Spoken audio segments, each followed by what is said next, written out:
What happens when the battlefield turns into a furnace, and fortified strongholds vanish in seconds? In Ukraine, that nightmare has a name: the TOS-1A heavy flamethrower system.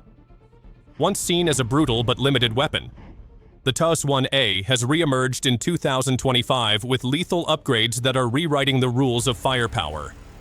Mounted on a more powerful chassis, armed with extended-range thermobaric rockets, and shielded against the drone threat that defines modern war, this monster of Russian rocket artillery is transforming contested zones into firestorms.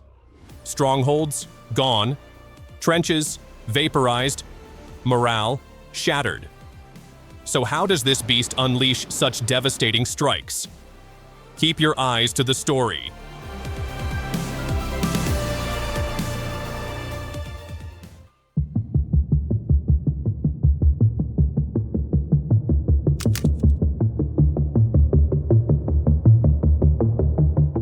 The upgraded TOS-1A has wasted no time in proving its worth. Based on reports from the Uncensored News Telegram channel on September 4th, the TOS-1A thermobaric barrages tore through Ukrainian troops concealed in Kharkov's forests.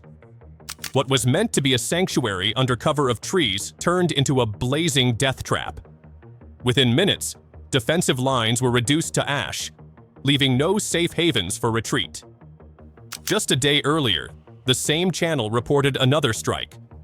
On September 3rd, TOS-1A fire near Minkivka ignited entrenched Ukrainian positions, producing massive plumes of white smoke.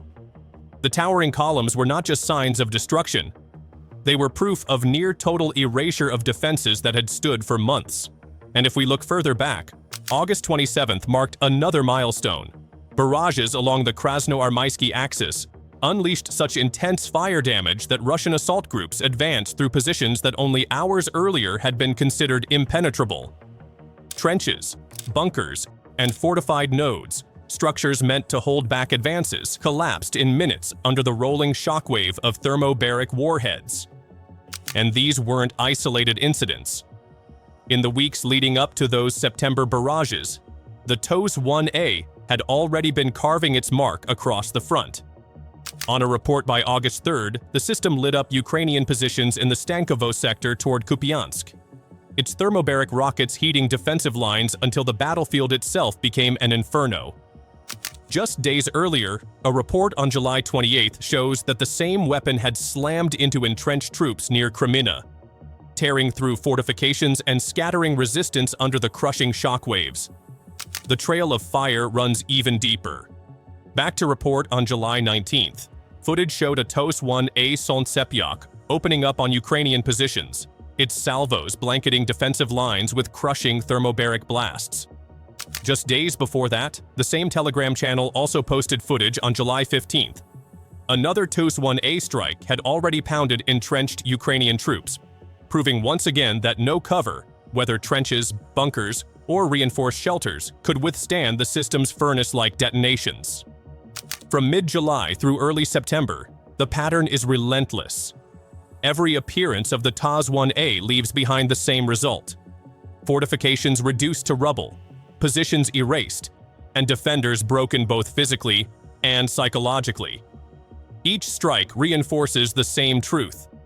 The TOS-1A isn't a weapon that only strikes, it erases. Its thermobaric detonations devastate through prolonged heat and crushing pressure, seeping into trenches, crawling into bunkers, and consuming oxygen from inside shelters. The strikes tell the story. This isn't the same TOS-1A from years past. The old system was brutal, but limited. The 2025 upgrade, faster, stronger, deadlier. The contrast between the old and upgraded system is stark. Check this out.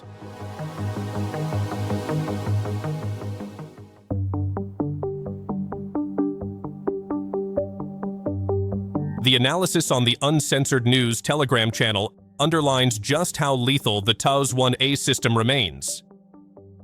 Its 220mm thermobaric rockets can wipe out troops even when they hide deep inside bunkers, trenches, or reinforced shelters. No fortification is truly safe. The ammunition disperses a chemical cloud that, once ignited, creates a massive vacuum blast. In confined spaces, the resulting pressure wave devours oxygen and crushes lungs, leaving defenders with no chance of survival. This brutal reputation has earned the TOS-1A widespread attention for its effectiveness on the Ukrainian battlefield. But the 2025 upgrade has pushed the system far beyond its already feared legacy. Comparing the older TOS-1A to today's version is like measuring a blunt hammer against a precision sledgehammer. Mobility is the first divider.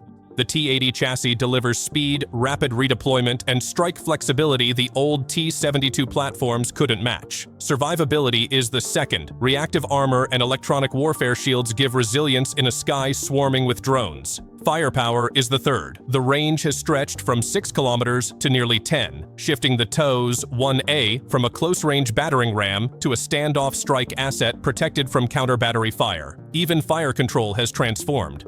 Where once it relied on outdated maps and delayed intelligence, the upgraded system now draws on real-time feeds from drones and satellites, locking onto and saturating targets in near real time. And with a reduced rocket count per volley, crews now enjoy greater tactical flexibility, firing short bursts to conserve ammunition or unleashing full barrages when complete annihilation is the mission.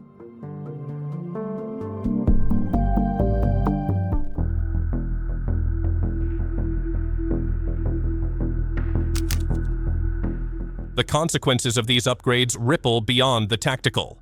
On the battlefield, Russian forces can now dismantle fortified Ukrainian positions in hours instead of days, opening corridors for maneuver units to exploit. Infantry casualties are reduced as defensive networks are flattened before assaults. The ability to saturate large areas with sustained thermobaric fire fits seamlessly into Russia's broader maneuver warfare doctrine, softening defenses for mechanized breakthroughs. The electronic warfare integration is perhaps the clearest sign of adaptation.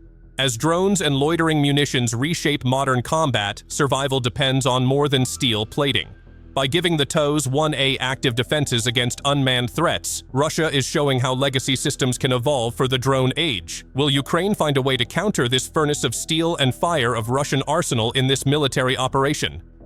We'll see from the next battlefield reports. Until then, thanks for watching.